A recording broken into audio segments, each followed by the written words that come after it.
Welcome to the Porsche Club Insider, your one stop for all things Porsche and PCA. Here's your host, Vu Gwyn, and the Insider crew.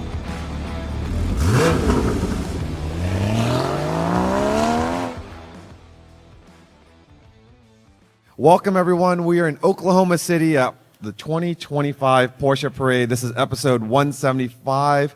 I want to welcome you to PCA Insider. Thank Pirelli for their sponsorship. And Pirelli's actually, I'm looking at them as we are in the exhibit hall.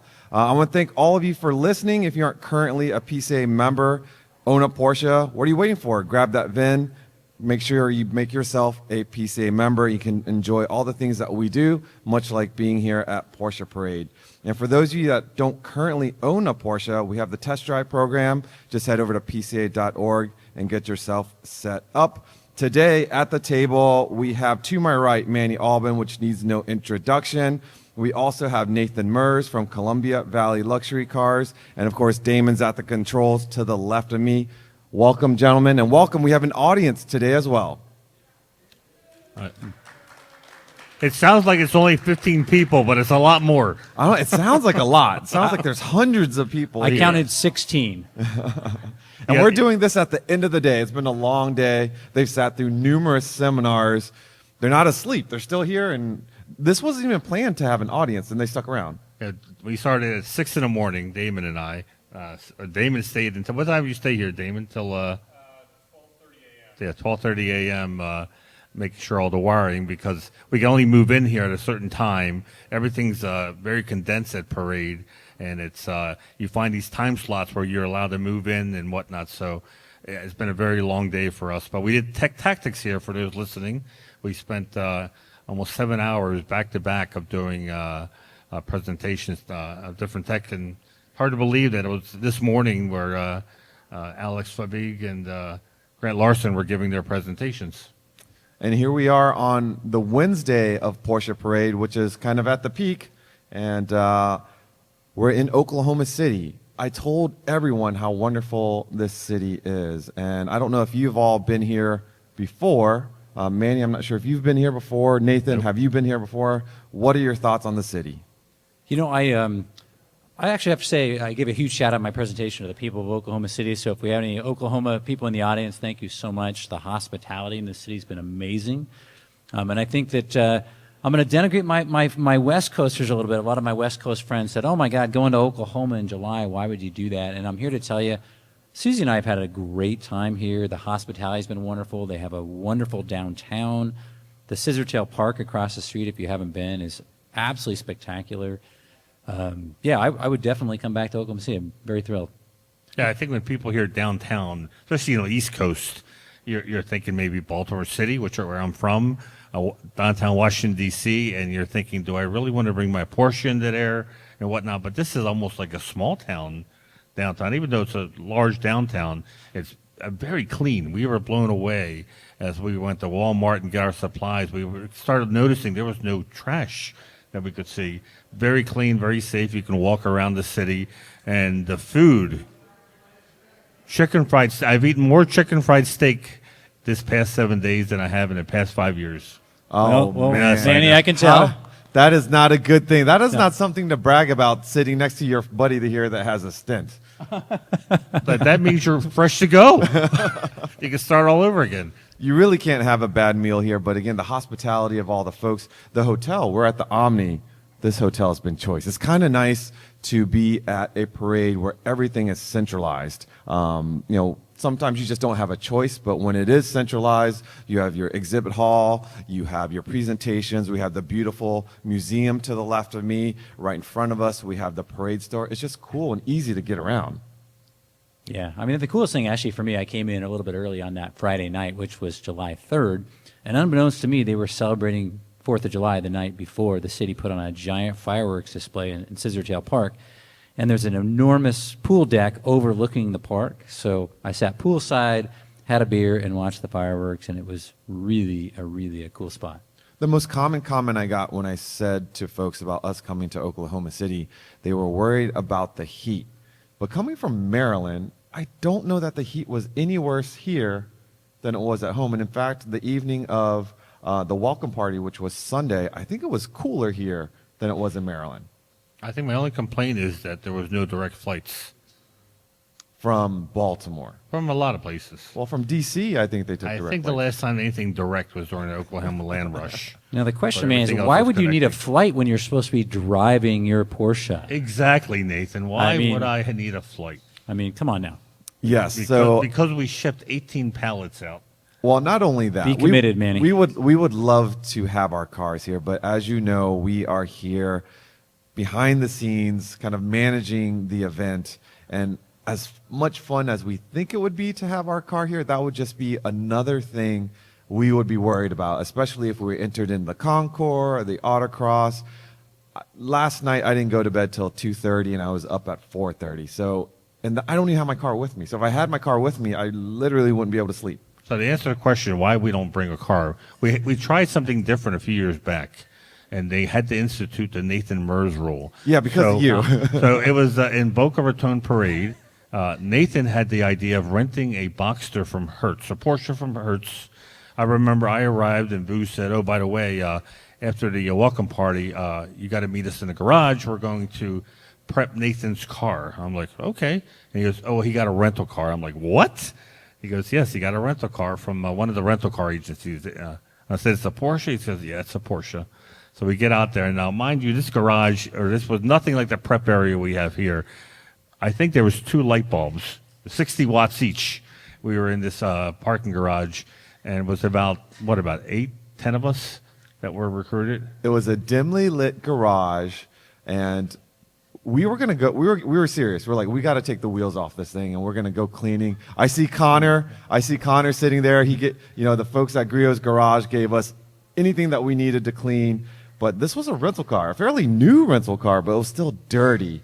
And we didn't have a wheel chock, and I think we can say it now because it's been a long time. But we found an old, I think, telephone. They had a stack of old telephones, and we used them as wheel chocks. And we went to town. Turns out we did pretty well. Well, the most fun part of that thing, we had 2 critical elements for car prep that make it fun. We had a cooler of beer and a Bluetooth speaker. And I remember being out there, and there was like 8 or 10 of us in that dark garage. It's late at night. We got the beers flowing, and like the ideas just kept getting more and more stupid. Like I said, next thing you know, the wheels are off this car. And my other favorite thing was, now, again, the statute of limitation, I think, is passed because I think that was 2019 maybe? No one's going to protest 2020.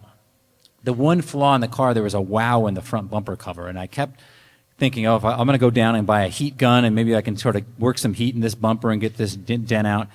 And a little bit later, I was cleaning out the front trunk, and I noticed the original license plate bracket was still there, and it hadn't been installed. And I thought to myself, I'll bet you if I put this bracket on, it's going to cover the dent in the bumper. So I kind of got it out of its plastic bag, and I put it over that dent. If you remember this, and it was perfect. It covered it, and I thought to myself, okay, somewhere the Porsche gods are going to be mad because that means I have to put screws right into the bumper cover. And I thought, you know what? It's all about winning here at PCA, so I'm going to do what it takes. And we put that license plate bracket on there, and I actually had bought in some novelty plates and put those on the front. And when they judged our car, they said, "Man, that bumper cover looks nice." I said, great. "Yes, it does." Worked on it a long time. Yeah. And we were pretty tired. It was late. It was after a banquet and such. And so we threw all of our supplies in. And then we get the car over to the Concours field. And what we didn't realize is one of the, I think it was window or... No, it was tire shine. Oh, yes, it was tire shine. And when we closed it, the towels compressed on the can, and the nozzle just sent tire shine all over the interior of the rear trunk. So, yeah, that was interesting. I'm blaming Ambrosino for that. I believe that was I his. think he was the one that put the box in. You know what our president also did? Remember when he took the polisher and he polished the trunk and the top was down, and he didn't realize he polished the entire fabric of the top. And so when we put the top up, there was this white, like, antiperspirant line on top of the top. We had to then take off all that stuff. We actually told the judge it was a Sonderwunsch, a white stripe feature in the top. So, yeah, that's why we don't bring a car. Yes. So we're too overwhelmed with other things we're doing. But less people try to do this again. The rules committee appreciated my efforts so much, they passed a new rule saying, no bueno, no more renting a car and entering in the Concours. So, one and done. We won. that was great, but it was really what I remember is how much fun we had that evening. That was so tons much of fun. All right, so there's a lot of events that go on at Porsche Parade. Let's start it off at the beginning of the week. I might ask you about which ones you've attended, but the beginning of the week has to do with all of these things in front of us here. And by now, you've definitely heard about the Club Coupe, and for us having to keep a secret for close to 3 years. Sunday at the welcome party was finally, we can talk about it. Well, hopefully everyone went to the welcome party to see the car reveal. We went the day before for the practice runs because I had this great idea. I said to Bogdan, our social media coordinator, I said, hey, why don't you live stream this? Because our members will like it. He didn't like the idea because he didn't want to be stuck with having to hold a camera and live stream. He wanted to take photos and whatnot. So I said, well, what about if I do it? And then we found out Vu wasn't tasked with any responsibility. So I said, Typical. I'll take Facebook, for the old people. You take Instagram for the young people, and we'll both live stream. So we went to the practice runs. Now, you would think, what was it, about 30 feet they drove this car? 2.5 hours of discussions about how they're going to drive the car and then where they were going to park it. Sounds like typical PCA decision making. That's the Porsche way. It was very precise. I mean, we had timing from you have to be standing here at 6:10, here at 6:13, and by 6:22 the car starts rolling. I almost went to the bar to find 10 more guys because I said we need more opinions on how to park the car. And I'm sure absolutely nobody at the event paid any attention to what time it was on their watch when that car came. No, all they did was pay attention to the beautiful Club Coupe. Did you hear any music when the car came in? No. There was intro music. Well, there Wasn't there an entire meeting about what intro music to play? Oh, not a whole meeting, but there I was remember definitely there was a long definitely discussion. an audio track selection. And everyone I spoke to didn't realize there was music playing. I didn't hear a thing. But it was successful nonetheless, and we got to unveil the car, and we've been talking about it in a number of seminars. We talked about it on a podcast, a little bit about it today, but it was just so much fun. And the welcome party is really the kickoff and sets the tone for the parade, and worked out pretty well.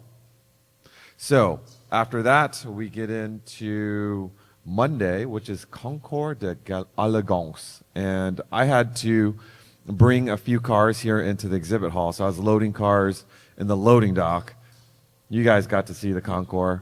Actually, you probably went over there the night before, and you were prepping your car. So what was it like over there? It was a little bit different than our typical Concours setup. I will say probably trying to think if there has ever been a better prep area.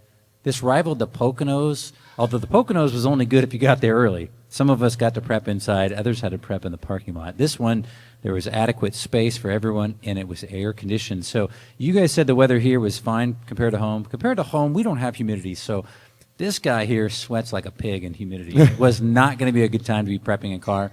So the prep area was well lit, it was clean and air conditioned with plenty of space, and we all had outlets. So it was a pretty happy place to be. Now, what class were you competing in Concours? So I showed my 996 Turbo in preservation. So I'm a nerd for originality. If you've watched my videos, you probably know that to be true. So I was hoping another weirdo like me would point out that the finish on my lug nuts was 20% too shiny or something, but nobody did. It was very disappointing. Did you have competition or were you by yourself? Sadly, people looked at my car and they said, I don't want to compete against that guy. So they all bolted, and no, I had no competition. It was very sad. Really? No. So I could have thrown Cheerios in your car and you still would have won? Totally, yeah. Wow. So did you actually prep your car or did you do what I did when I found out I was by myself? No, I prepped like a madman, and here's the most embarrassing part. I thought my car presented very well. Of course, I'm a little biased. And Kim Crum was my engine judge, and one of the things I had done before I left home, I noticed on my schedule, even though it hadn't many miles, I was over a year due for my oil change. So I thought, you know what, I'll change the oil, and I changed it literally like the day before I left town.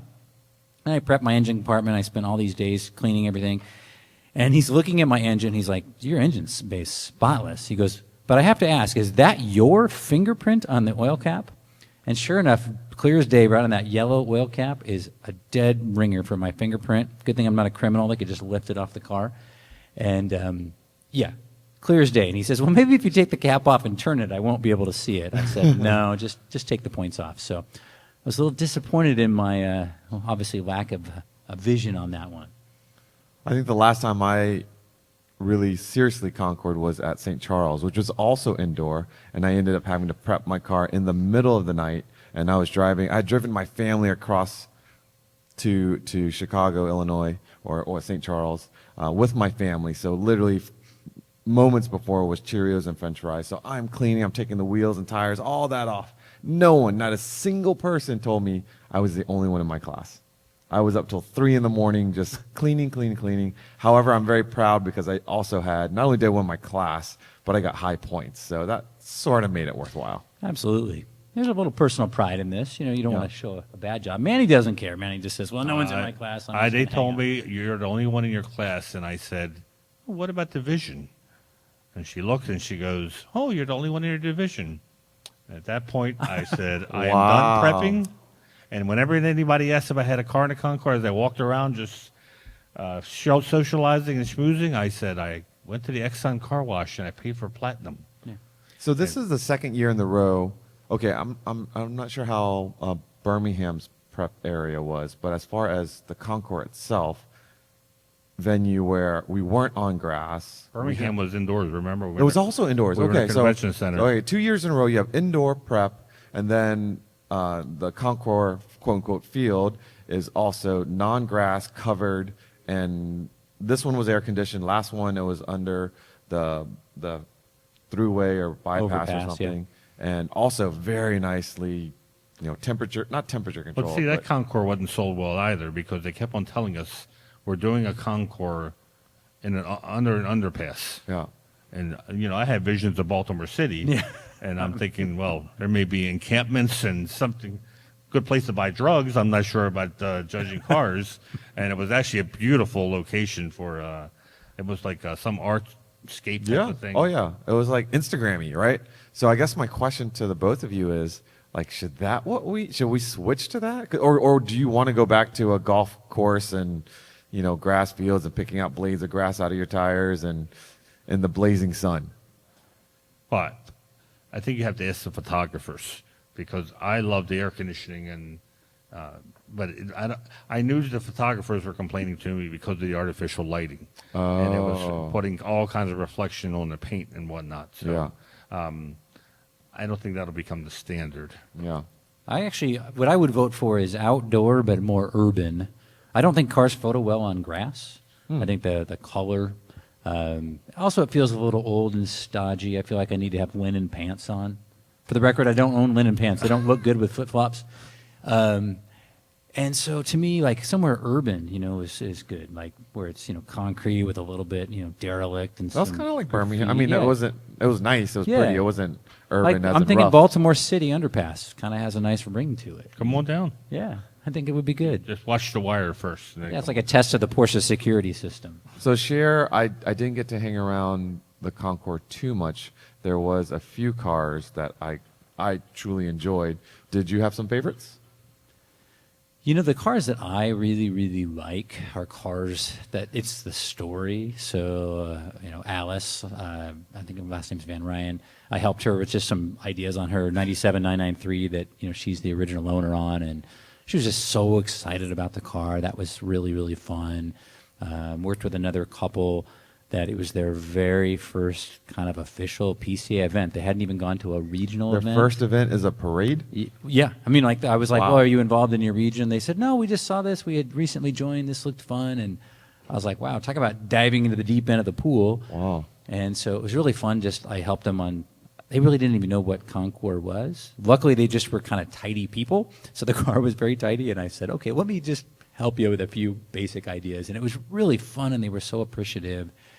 And as weird as it sounds, because I always, make fun of the tagline, it's not about the cars, it's about the people. And here I am telling you about the people and less about the cars. And it's a good time to meet people. So I think the number one reason to do Concours, if I can sell it for a moment to people, is the people you meet in the prep area on Friday and Saturday and Sunday. You develop relationships and people share tools and they share ideas, and even people that are competitors, if you will help you. They'll lend you something or vice versa.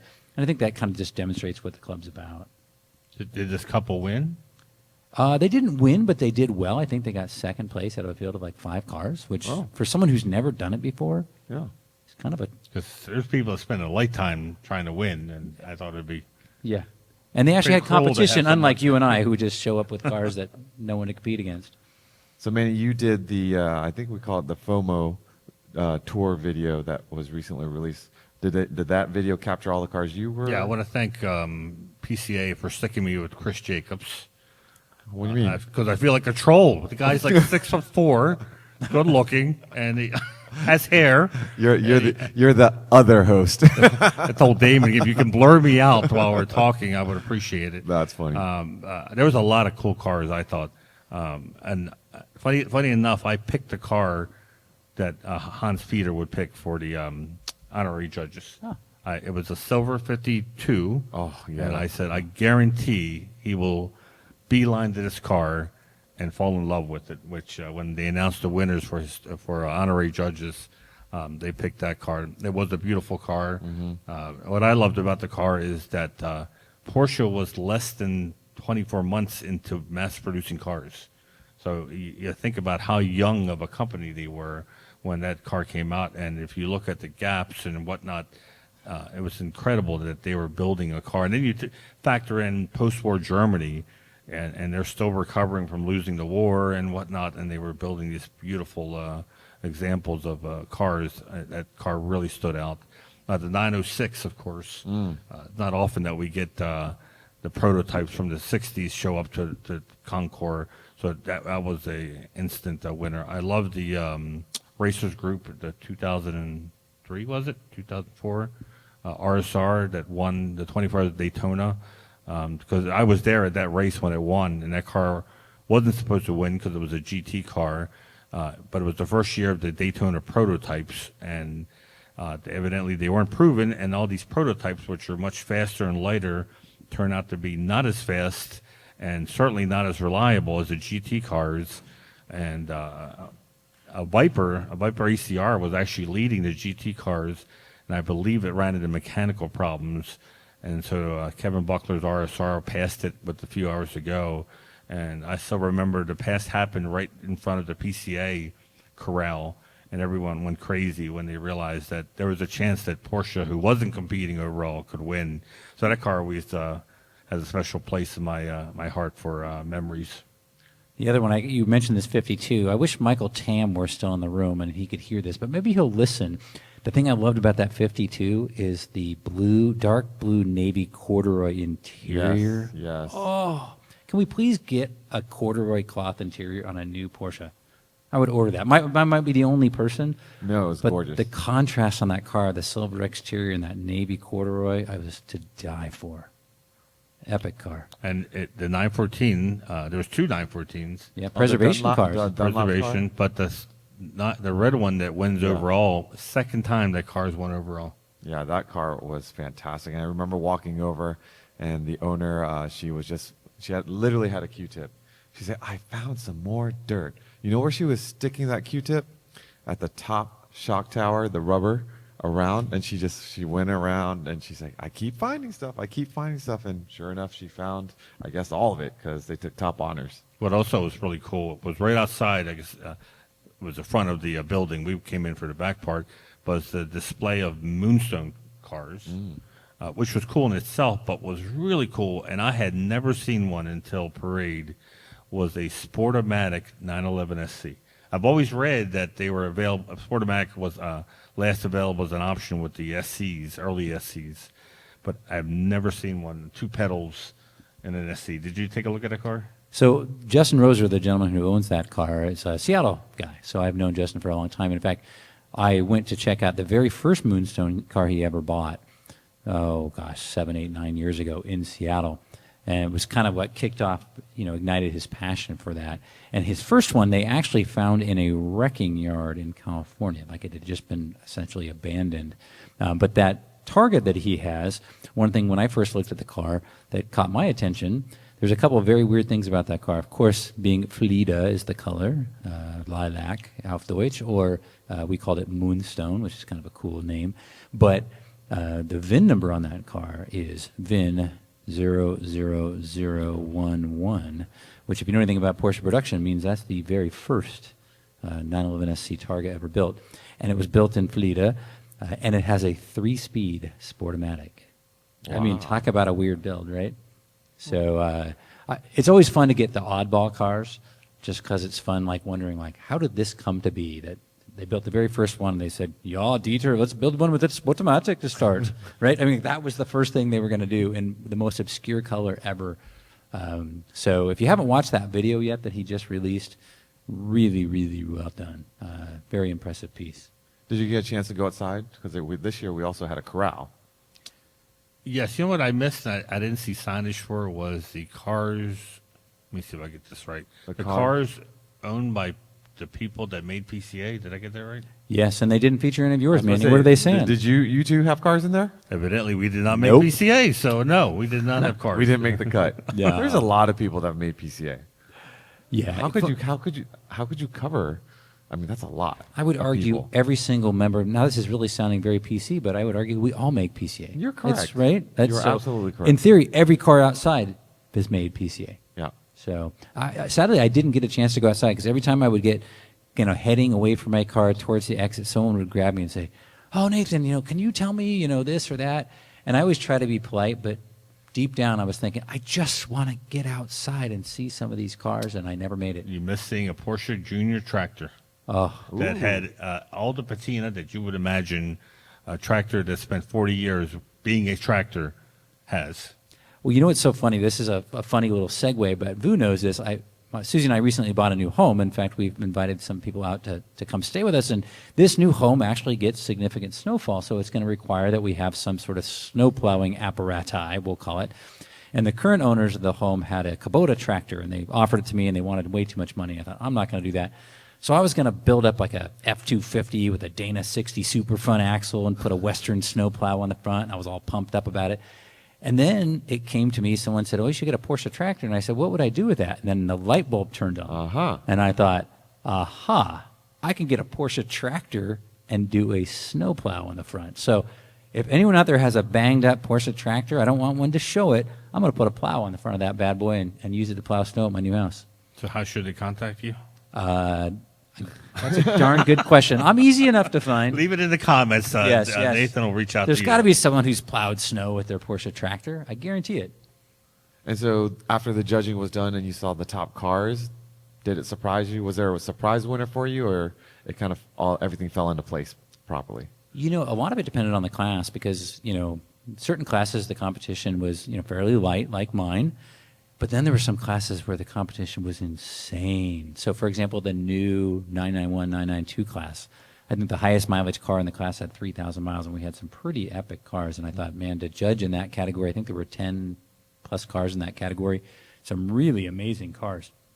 So trying to figure out what the winner was going to be there. But I was very excited for Mr. Todd Benz. He took the wins with his new ST. Oh, that car is gorgeous. Gorgeous car, that coniac interior. How many miles did he have on that thing? Again, I was so busy. I meant to go down there and really look at the car and I kind of walked around it, but there was just some gorgeous stuff. So there was that.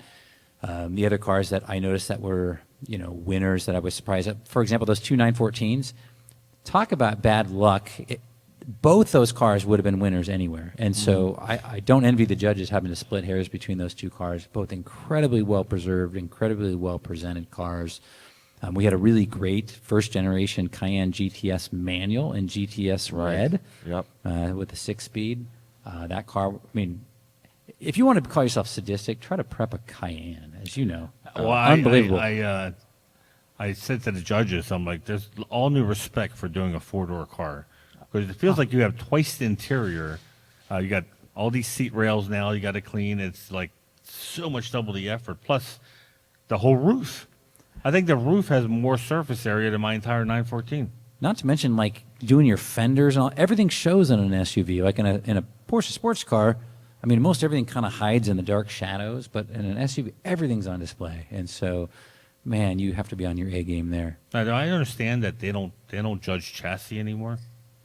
They don't in any of the prep classes. They still do in preservation, and they do in restoration. And it kind of breaks my heart. I'm that neurotic guy. If you've watched my videos, people say, what is wrong with you? But I like when underneath my car it looks like little jewelry. It's so nice. I remember when they used to judge under chassis, which you'd have one judge who would do the back part of the under chassis, the engine and everything, and that included anything you could touch or see. They would give us plastic sheeting to lay on, and if it was raining or it didn't matter, you're going underneath the car as far as you can, and you're looking for dirt. I mean, that's pretty much what you're looking for. And there was a GT3 RS class, 997, that we were in charge. I had to do the front chassis. My friend Pete was doing the rear chassis, and we could not find dirt. We had 5 minutes. Underneath. And I am getting desperate because if there's one place you're going to find dirt, is the chassis. And I was running my fingers around the brake rotor, figuring that's an easy given, nothing. And finally, they blew the whistle, said 5 minutes up, and I got up and I told the guy, I said, look, fair is fair. You got a perfect score from me, but I got to ask you, did you remove the brake pads or something? Because there's nothing on your car. And he goes, I drove over here with my handbrake. Yep. Wow. And he said he pushed the brake pads as far back as they went so they wouldn't touch. And then he drove the 1.5 miles from the hotel to the Concours field just using the handbrake. That's a different level of insane. Been there, done that, yeah. Wow. Do you know the story of that G-body 80s white 911 with 8,000 or 9,000 miles? That car was spectacular. Oh, yeah. It's like a it went 930 overseas turbo or something. that- A turbo that. Oh, the one that was sold to the some Saudi prince or yeah. something and stayed in a storage container, like a non-climate Yeah. controlled storage container for 40 years. And he or only crazy. drove it 500 miles while he had possession of it. There's some weird But he stories had out 300 cars, and they did a couple things to it. I think they took the rear brake light out and a few things. They only drove 500 miles, basically left it to rot. The owner who sold it to him finds out that his previous car is just rotting away, and then begs a rural family to sell it back to him. And after a couple of years, they finally relent and sell it back to him. And now they had to reverse all the damage that was done from putting it in that kind of storage. But that was on display. It was a beautiful example of a 930. Yeah, and that was actually an interesting one because that car was shown in preservation and very well prepared car. I think that car took third place. But actually, in some ways, it was like preservation at its best because the couple other cars that were first and second place, very well prepped as well, but had a little more utilization. And so I think that the rules kind of played in those favors of cars that had been used. I think Kevin Fitzsimmons out of New Jersey, he's got a 993, and he's won the Preservation Award year after year after year, and he drives, no matter where Parade is, from New Jersey. Wow. And then he preps the car there, which is nuts. So, Kevin, huge kudos to you for that. I also like seeing, because typically when people think of Concours, they think of very stock vehicles. And there was a good number of modified or stock vehicles, and the one that comes to mind was the very wide-fendered, long hood with crazy bodywork, wheels, and like a 4.4-liter engine. And a custom, and this word is overused, but it did look like a bespoke interior. I think that won People's Choice or one of the People's Choice Awards because it was at least 1 inch wider than turbo flares. But that 1 inch made a huge difference in the look of it. And 4.4 liter, I told Chris Jacobs, I said, I know 4.4 liters is nothing big in the muscle car world that he likes to hang out in. I said, but in the Porsche world, 4.4 liters is downright huge. Yeah, it's what's fun about that too is it's a very subtle thing, but just on the grill, usually where it would say 2.2 or 2.4, just a very subtle flex, 4.4. It's like, oh. Well, Yeah. plus Size does matter. They had the grill, if you noticed, it was raised because the high velocity stacks had to clear the grill, so they had to raise the actual physical grill part of the car up so they could, when you shut it, it didn't smash the stacks. So let's move on to after the Concours and actually running into 3 generations of Porsches. I was amazed that Hans Peter finally made it back to Parade. I didn't realize Monterey was his last parade, and you could tell how excited he was to be back, and the fact that he brought his son Danielle as well, and Danielle brought his son too. So, Tamino. Tamino's first time in the United States and first time to a Porsche Parade. Yeah, and I think they had a blast. They hadn't been here for a while, and I know Danielle has been to a Porsche Parade before, but not recently. And I'm not sure they were really how would I say apprehensive since they've been away for so long. But they settled in really quickly. And one of the most special moments last night at the Concours banquet when Mark Shevitz sort of did a trip down memory lane with Hans Peter. And Hans Peter, he's very friendly, but he's not really known for long speeches or speaking in front of folks for a long period of time. But he really opened up and joked around. He looked incredible. That was special. Well, to understand the family and their role, they're like the ultimate brand ambassadors, and their speeches are written and they're vetted and whatnot, and they usually stick to the speeches. So when he got up and there was no paper in his hand and there wasn't a podium, I actually looked back to see where the teleprompter was, because in all the years he's been coming, I've never seen him give a speech without something written. He said to me, how did I do? Was my English okay? I said, you spoke the universal language. You spoke from your heart. And I absolutely meant it. Everything he was talking about, it just came out so naturally because that's what it was. It's living your life under the spotlight, but then these memories of you being at past parades and him chatting it up with Hank Malter, and it was all just genuinely from his heart.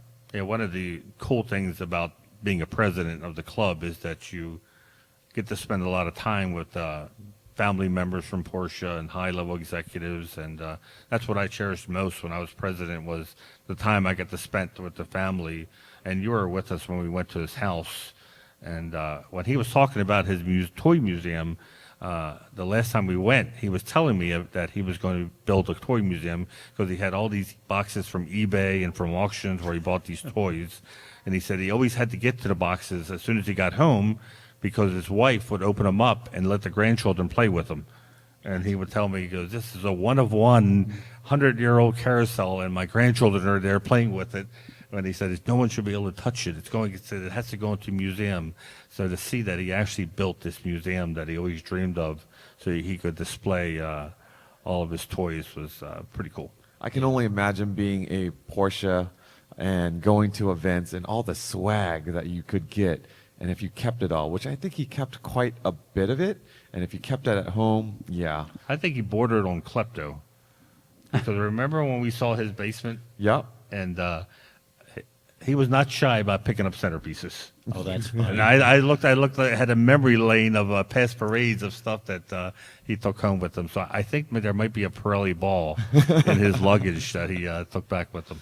Speaking of grandchildren, I thought it was interesting. His grandson Tamino was here, and I remember he's the same exact age as my son, and I thought, how unbelievable would it be to travel around the world and be at this event where over 1,000 people have come from all over the United States, simply to celebrate essentially what your family has built and being part of that. I mean, it's got to be something hard to get your head around. But to see that next generation of Porsche and just the curiosity, which I saw him kind of looking at all this stuff, and it'd be interesting to know what he was thinking as he's wandering around thinking, are these people nuts or is this interesting? Because pretty wild to see just the fanaticism for the brand that one his of the family has details created. I heard, I think from Todd Benz, they signed his the plastic part that covers the shock towers in his ST, all 3 generations. And Todd said that Hans Peter Porsche writes his name out. You can read it perfectly. His son Danielle, it looks like an EKG reading. And his grandson, he said, I taught my grandson how you sign the name Porsche.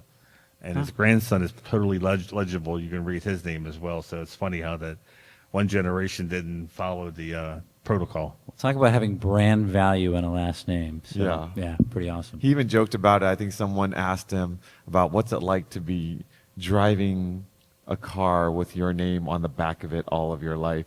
And he says it would come handy as he got older, and if he ever forgot, he just had to get out of the car and walk to the back of it and remember his name. There you go. It reminds me of a funny story, totally not related to Porsche, but my wife has a friend who forever had a personalized plate, and it was just her last name. And they were checking into a hotel, and they said, well, you got to fill out for parking. And she looks at and then she says, "Oh, I can't remember my license plate number." And my wife's like, "Oh my God, it's your last name." So, it's probably useful if you know what car you have, right? Today we had a slew of seminars. Nathan presented, not necessarily all on market, but also good sellers, good buyers. We had Alexander Fabig, we had Grant Larson, we had Michael Tam talking about the 70th anniversary Club Coupe, and then they went into Sonderwunsch, an exclusive manufacturer. What else did we have on the seminars later in the day? We had David Bankston talking about the myths of EVs. We had Brian Gay talking about Porsche race cars and how they've evolved from the beginning, 911 race cars, how they evolved from the beginning to where we are now. Tony Callis, who hasn't presented in a long time, and Tony is a long-time shop owner, has worked on winning race cars, Callis Motorsport, always a pleasure to hear him speak. He talked about what's behind the $800 oil change. Mm-hmm. And at the end, he started touching upon the oil, and we knew that was going to become a 4-hour discussion. And so luckily, Brian Gay was able to stop it before it became a whole nother presentation in itself. Yeah, unfortunately, I missed the second half. I did have to go hang out with the Parade Juniors, which I absolutely love. We kind of kicked this off in the San Diego Parade, I believe it was 2007, where there were RC cars, and it's been a tradition ever since. So we have on-road RC car racing as well as off-road, and today was off-road, so I had to go over there and lay down some laps. Did I see something on Facebook that the off-road was moved indoor? Yeah, so Scissortail Park is beautiful. I can understand how they want to keep it nicely manicured. Originally, the Concours was supposed to be at Scissortail Park. Oh, wow. However, the city was concerned about cars damaging the lawn and such, which is understandable. And it worked out because... Wait a minute. They're afraid of cars damaging it, but there was 5,000 people during the fireworks tailgating there? That's the ironic part of it. But we did secure... So not only were they worried about the cars, they weren't worried about the 5,000 people, but we had to rent some space for the outside off-road RCs, but today it was like a lake. So what they did was they set up a course on the second floor here, and we ran on carpets, made some ramps, and some RC cars were flying on the second floor. I believe, too, here, I mean, Vu's kind of hiding from this, but this is Vu's first loser prize today. You'll notice Vu got a nice second place. Yeah, what happened to the days that you would always win? Yeah, come on, Vu. So I have a slew of excuses, but today we don't have mini classes in kids RC or adults RC. We basically have on-road and off-road, and you can choose to run the vehicles that PCA provides you, or you can bring your own RC I'm sensing car. a really big excuse building. Listen up. Yeah, listen to this. Unfortunately, this year I did not have time to prep a Chesapeake stock RC car, and I ran one of theirs. I still did very well. I felt confident in my driving. There was only 2 people in your class. No, there was at least 8 people in the class, but I will give it to to my other Chesapeake region member. He brought a Chesapeake spec car that, I mean, I think it was in the air. I understand that the Gordon family is now going to supersede the Gwynn family, who used to dominate RC cars for so many years. We're getting there. However, next year we will be in New York, which is a bit closer, and perhaps I will bring one of my own special ones next year. So Vu's saying he's going to submit into the protest committee and have a full technical inspection of said car. I think I lost by like a second. I mean, it was a big margin. Next year there's going to be a senior off-road and then our kids off-road. So not only is it a second, but we do manual timing, so I might have to get some timing chips for the car so we make sure that the timing is consistent. So many excuses. It's terrible. But let me just show you, if you didn't get to see it, the trophy that we have here at Parade this year is very special, not only because it's gorgeous and it's very heavy, milled out of a type of metal, but when we prepared for the trophies, Aaron Ambrosino wanted the design to be done by someone very special. And I think you know who it is, so I'll let you share. You know who did this? Yeah, Tony Hatter. Tony Hatter, the exactly. designer of the 993 and the Carrera GT.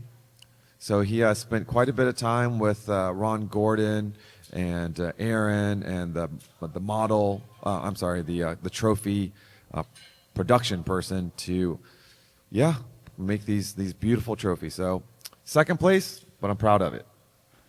I'll let you take it, Boo. Yes, sir. You could also buy some stuff here. We've got the Parade store across the way with some pretty cool swag. For those of you that aren't at Parade, we could possibly put them. I'll talk to Charlotte to see if we have any extra that we can put it online and you can still get it. One of the hot items over there were the new 70th anniversary Porsche design shoes and jackets and hats. Did anyone here buy the shoes? Did anyone get shoes? Yeah. You did. Did you know they were numbered? So he's the one that came to me. Oh, you told him that there was he came to me. Now, we're Porsche nerds, and numbers mean a lot, right? So if it's 1 of 1,000, or if you have the 1963, he walked up to me and said, "Hey, Vu, do you realize shoe 001 is in the store?" And I'm like, I didn't even realize the shoes were numbered. I'm like, no way. And what are the odds they're in your size, though? So Yeah. the reason why it's still there, the reason why it was still there is because it was a size 4. Oh. So they started with the smallest shoe, and it was 001. And because he found it, I said, if you want to buy it because it's 001, then you should go ahead and buy it. He passed on it, so I saved it, and I said I'm going to reach out to Porsche Design and see if that 001 can be added to the PCA archives. There you go.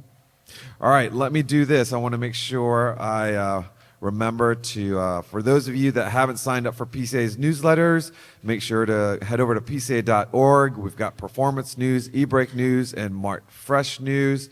We're going to skip Porsche news and videos. We can talk about events. We've got Works Reunion Monterey, August 15th. Let's see. Registration has opened. Judged slots are sold out. We have few spaces available for the Corral. Treffin at Sea. Princess Cruise is actually here at Parade, and we've recruited a few more members coming on the cruise. It's our 70th anniversary cruise. Sails August 30th through September 6th. And, of course, we have the sim racing rigs here at Parade, but if you're not here, you can join them on PCASimRacing.com. Head online and do some wheel-to-wheel racing there. Again, the merchandise at the store for Parade, hopefully it will make it onto our web store. But if you also want to collect some insider swag, head to PCA web store. We've got shirts, mugs, and hats. And if you're just looking for a PCA Insider decal, just simply write to us at podcast@pca.org. Provide your address information, and we'll send you a set. I'm really surprised you didn't bring up the USA versus Germany bowling tournament. Well, I have to say I hadn't bowled. Okay, it sounds like an excuse, but we got to give the audience the how this came about. Yes. On Monday night, it's a free night for most people, but if you're a region president, you're invited to what's called the president's reception, which is usually held at a restaurant or someplace nice, and it's a way to thank the volunteer region presidents for what they do. And the national staff's always invited, and we invite Porsche to the event also. So there was about 150 people, 120 people. Because they're Germans, we decided to have German food. Yeah. Which is always a dangerous thing. You think? Yeah, I doubt it was good. Sorry, but you know what? We were surprised. So we went to this place. Remember, we added the special touch. What? We also had Mexican food. Makes perfect Oh, sense. we did. Yeah, we did. And a tater tot station. A tater tot station. Okay, the food was Explain to the German. Sounds odd. You had to explain to them what a tater tot is. Right.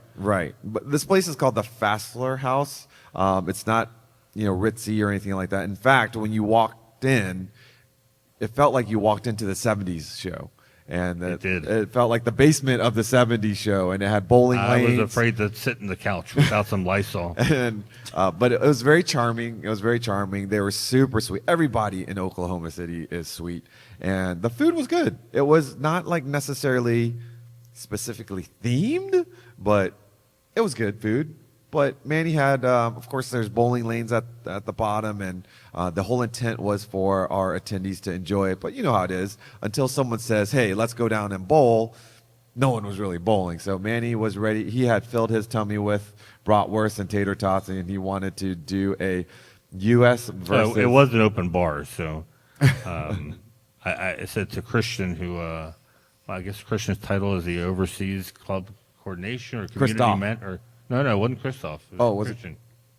Oh, it was Christian. Sebastian, excuse me, Sebastian. Okay. Sebastian, who oversees Christoph. Yes. They oversee community management for Porsche.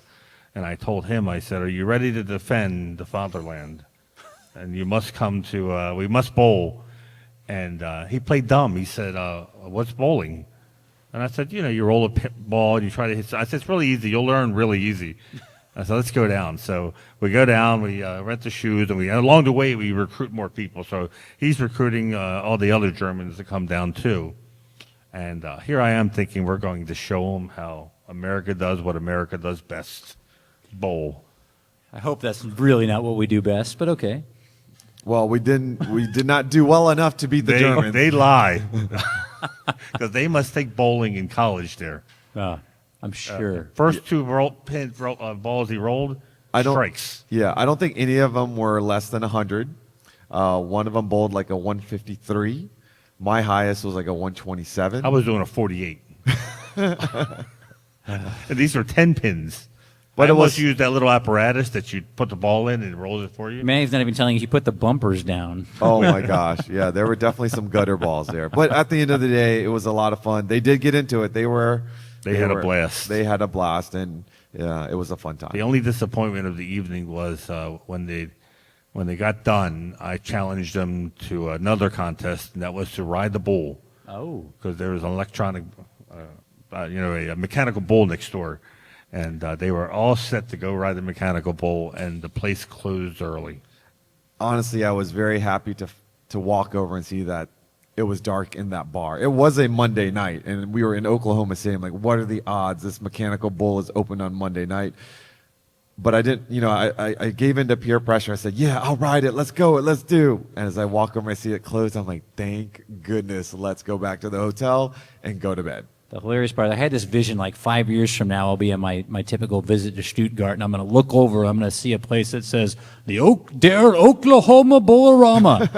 It's a bowling alley with electronic, bowls you can ride that someone went on this trip and was like, das is a good business idea. It is. It is. So everyone that's here with us at Porsche Parade, thank you for joining us. I hope you're having a wonderful time. For those of you that aren't here, hopefully some of the stories that we've shared with you has encouraged you that perhaps you'll join us next year in New York. It's going to be Lake Placid. Lake Placid. Sounds nice. I'm going to say it right now. I think it's going to be one that's going to be tough to get into. So prepare yourself. Find out about the dates. Be prepared. It's going to be a good one, and it's going to be a full one. And to clarify, when they say sell out, they don't sell out. They sell out in the sense that events will start to sell out, tours usually first, and the stuff that's limited car placement will sell out.